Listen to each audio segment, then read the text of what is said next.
Phone দিয়েছেন কেন? আপনাকে না বলেছি বাসর রাতের আগে ছাড়া আর কোনো কথা নেই। ফোন না ধরলেই তো পারতা, তাহলেই তো কথা হতো না।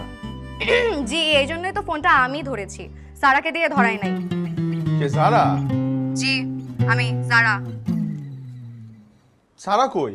আর কোথায়, কম্বল মুড়ি দিয়ে ঘুমাচ্ছে।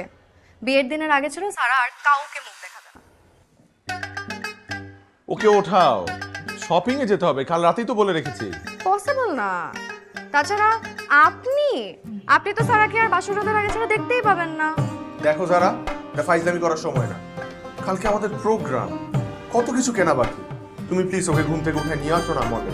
ঠিক আছে, একটু রিকোয়েস্ট করে বলেন, দেখি কিছু করা যায় কিনা।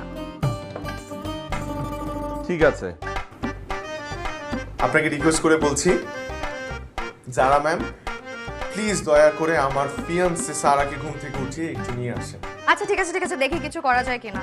আফটার অল নতুন জামাই বলে কথা, এমন করে রিকোয়েস্ট করে বলছেন, কিছু তো আমার করতেই হবে। ঠিক আছে, রাখেন।